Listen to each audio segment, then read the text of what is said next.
के लिए एक प्रैक्टिस सेट लेकर आई हूँ जिसमें 50 क्वेश्चन है। तो चलिए जल्दी से वीडियो को शुरू कर लेते हैं। पहला क्वेश्चन है कि सुमित्रा नंदन पंत को किस रचना पर ज्ञानपीठ पुरस्कार प्राप्त हुआ था। तो इसमें से जो सी ऑप्शन है चिदम्बरा, इस पर सुमित्रा नंदन पंत जी को 1968 में ज्ञानपीठ पुरस्कार मिला था। बाकी ऑप्शन को देख लेते हैं। इसमें से जो ए ऑप्शन है लोकायतन, इस पर इन्हें सोवियत लैंड नेहरू पुरस्कार मिला था। और एक बूढ़ा चांद के लिए इन्हें साहित्य अकादमी पुरस्कार भी मिला था। ऑप्शन नंबर 2 की तरफ बढ़ते हैं। हिंदी साहित्य के इतिहास के सबसे पहले लेखक कौन से माने जाते हैं। तो जो बी ऑप्शन है गारसा दत्त दासी, इन्हें जो है इन्होंने सबसे पहले हिंदी साहित्य के इतिहास लेखन की कोशिश की थी 1839 ईस्वी में। जो दूसरा प्रयास किया था वो थे शिव सिंह सेंगर जी, जिन्होंने लिखा था शिव सिंह सरोज।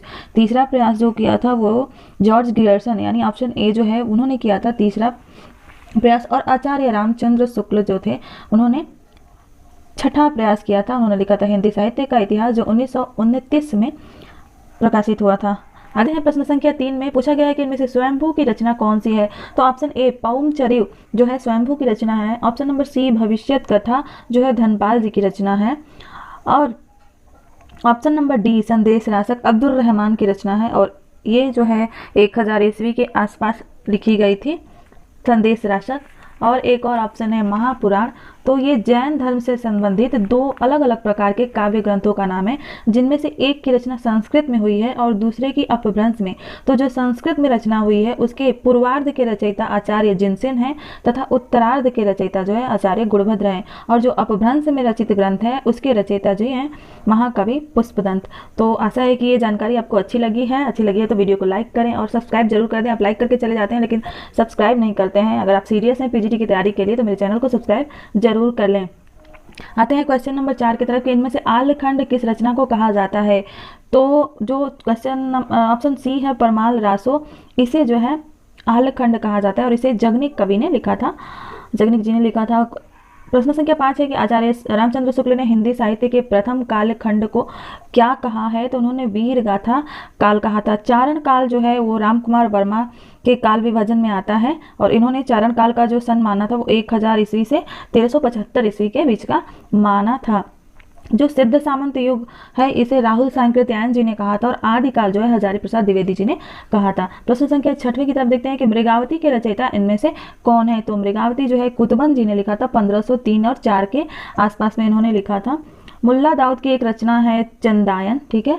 और मलिक मोहम्मद जैसी की रचना है पद्मावत अकरावट आखिरी कलाम।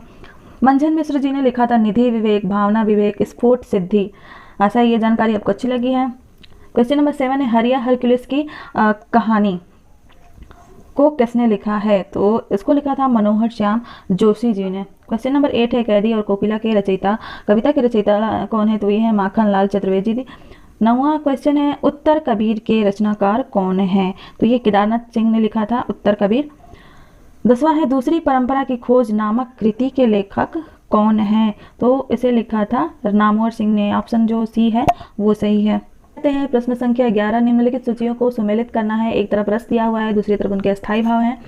देखते हैं विभक्त रस का स्थायी भाव होता है जुगुप्सा यानी घृणा, अद्भुत रस का होता है विस्मय, करुणा का जो होता है शोक और शांत का होता है निर्वेद। इस तरह से ऑप्शन ए इसमें का सही होगा। प्रश्न संख्या 12 अष्टछाप के संस्थापक का नाम बताना है। तो अष्टछाप के जो संस्थापक थे वो वल्लभाचार्य के पुत्र श्री विठल नाथ जी थे और इन्होंने अष्टछाप की स्थापना 1565 ईस्वी में की थी।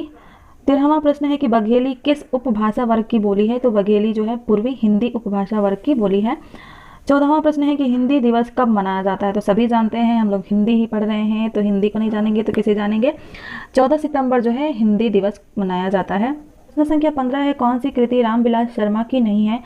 तो इसमें से जो डी है कार्ल मार्क्स कला और साहित्य चिंतन, ये जो है रामविलास शर्मा की कृति नहीं है, ये नामवर सिंह की कृति है। बाकी तीनों जो है रामविलास शर्मा की कृतियां हैं। इनमें से जो ए ऑप्शन है निराला की साहित्य साधना, इसके लिए रामविलास शर्मा जी को 1970 में साहित्य अकादमी पुरस्कार भी मिला था।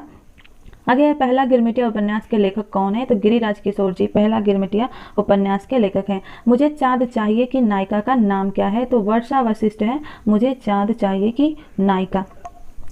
प्रश्न संख्या 18 है कस्तूरी कुंडल बसे किस लेखिका की आत्मकथा है। तो ये जो है मैत्रेयी पुष्पा जी की आत्मकथा है। प्रश्न संख्या 19 है, बिनु पग चले सुने बिनु काना में कौन सा अलंकार है? तो यहाँ पर विभावना अलंकार है कि जहाँ कारण के न होते हुए भी कार्य का होना पाया जाए तो वहाँ विभावना अलंकार होता है। प्रश्न संख्या 20 है कि इनमें से असंगति अलंकार किस पंक्ति में है? तो हृदय गाँव मेरे पीर रघुबीरे, ये जो है इसमें असंगति अलंकार पाया जाता है। आगे है, किस मात्रिक समछंद के प्रत्येक चरण में 24 मात्राएं होती हैं, 11 और 13 पर यति होती है तथा प्रत्येक चरण के अंत में 2 लघु या 2 गुरु वर्ण होते हैं? तो ये होता है रोला। 22वां है कि रसापकर्ष का दोषा किस आचार्य का कथन है? तो ये कथन जो है आचार्य विश्वनाथ जी ने दिया था। 23वां प्रश्न है, पंक्तियों में रस की पहचान करनी है, राधो गीत गोद करी लीनो, तो इसमें जो है करुण रस है। प्रश्न संख्या 24 है, रीतिकाल का वह कवि कौन सा है जिसने वीर रस में कविता लिखी है? तो रीतिकाल के प्रमुख कवियों में से एक जो है वो है भूषण जी, और अन्य दो कवि हैं वो है बिहारी और केशव। रीतिकाल में जब सब कवि श्रृंगार रस में रचना कर रहे थे तब वीर रस में प्रमुखता से रचना करने वाले जो थे वो भूषण ही थे। इन्होंने अपने आप को सबसे अलग साबित किया और उन्होंने रीतिकाल में भी वीर रस में कविताएं लिखी। तो ऑप्शन नंबर जो है वो बी सही होगा। इनका जन्म 1613 ईस्वी में हुआ था और मृत्यु 1705 ईस्वी में हुई थी। प्रश्न संख्या 25 की तरफ बढ़ते हैं। रीतिकाल को अलंकृत काल जो है किसने कहा है? तो इसको मिश्र ग्रंथियों ने अलंकृत काल कहा है। प्रश्न संख्या 26 है कि हिंदी साहित्य का वैज्ञानिक इतिहास किसने लिखा? तो डॉक्टर गणपति चंद्रगुप्त ने हिंदी साहित्य का वैज्ञानिक इतिहास लिखा है। 27वां चंद्रधर शर्मा गुलेरी की कहानी जो है इनमें से कौन है? तो उसने कहा था, ये इनकी कहानी है। अंधा युग नाटक का जो रूप है वो कौन सा है? तो अंधा युग गीत नाट्य है। प्रश्न संख्या 29 है, ग्रंथों को उनके रचनाकारों से मिलाना है। पहला है काव्य प्रकाश, तो काव्य प्रकाश जो है आचार्य मम्मट जी का है। नाट्य शास्त्र भरत मुनि का है। साहित्य दर्पण जो है वो है आचार्य विश्वनाथ का, और रस गंगाधर जो है पंडित जगन्नाथ जी का है। इस तरह मैचिंग से हमें ऑप्शन नंबर बी जो है वो सही होगा। प्रश्न संख्या 30, निम्नलिखित महाकाव्यों को काल के आरोही क्रम में व्यवस्थित करना है। इसमें सबसे पहले आता है पद्मावत, दूसरा प्रिय प्रवास आता है, उसके बाद साकेत और उसके बाद फिर कामायनी। इस तरह से ऑप्शन सी इसमें से सही होगा। प्रश्न संख्या 31 है, सही वर्तनी वाला शब्द कौन सा है? तो इसमें से डी ऑप्शन सही होगा। प्रतिदिन में कौन सा समास है? अव्ययीभाव समास होता है। बहुत ही इजी क्वेश्चन है। 33, अभ्यर्थी में कौन सी संधि होगी? तो अभ्यर्थी में जो है यण संधि होगी। प्रश्न संख्या 34, चंद्रमौली में कौन सा समास है पूछा गया है? तो चंद्रमौली अर्थात जिनके मौली पर चंद्र है अर्थात शिव। इस तरह से यहाँ पर बहुव्रीहि समास होगा। आगे पूछा गया है कि नागार्जुन का पूरा नाम क्या है? तो वैद्यनाथ मिश्र नागार्जुन हम कहते हैं। एक और इनमें है सुदामा पांडे जिन्हें धूमिल कहा जाता है। आगे पूछा गया है कि कीर्ति लता के रचयिता कौन है? तो विद्यापति जी ने कीर्ति लता और कीर्ति पताका दोनों लिखी थी। विद्यापति का पूरा नाम था विद्यापति ठाकुर और इनकी जो प्रथम रचना है वो है कीर्ति लता। 37वां क्वेश्चन है कि इनमें से कौन सा शब्द अग्नि का पर्यायवाची नहीं है? तो अनिल जो है वो अग्नि का पर्यायवाची नहीं है, वो हवा का पर्यायवाची होता है।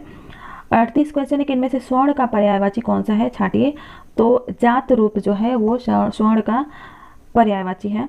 नूतन का सही विलोम क्या होता है? तो नूतन का जो सही विलोम होता है वो होता है पुरातन।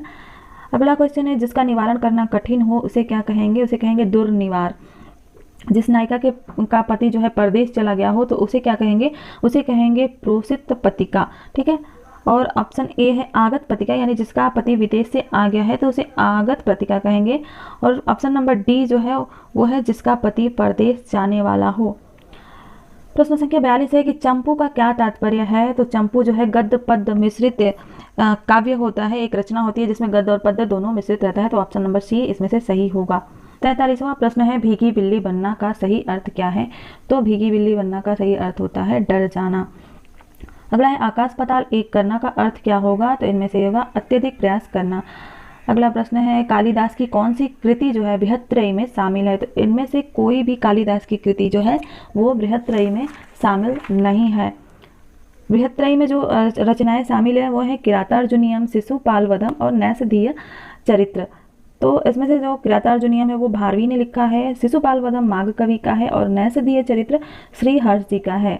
शिशुपालवध में 20 सर्ग हैं और 1800 छंदों की यह रचना है। नीचे ऐसे ही एक और क्वेश्चन दिया है कि इनमें से बृहत्त्रयी में शामिल कृति कौन है? तो मैंने अभी एक बताया, उसमें से किरातार्जुनीयम मैच कर रहा है, तो इसमें से ऑप्शन सी सही होगा। 47वां है, ध्वन्यालोक के रचयिता कौन है? तो ध्वन्यालोक आनंदवर्धन जी का है। संख्या 48, सूरदास के उस ग्रंथ का नाम बताइए जिसमें रीति विवेचन मिलता है। तो सूरदास ने साहित्य लहरी में रीति विवेचन किया है। अगला है कि प्रसाद के इन नाटकों को रचना काल के आरोही क्रम में व्यवस्थित कीजिए।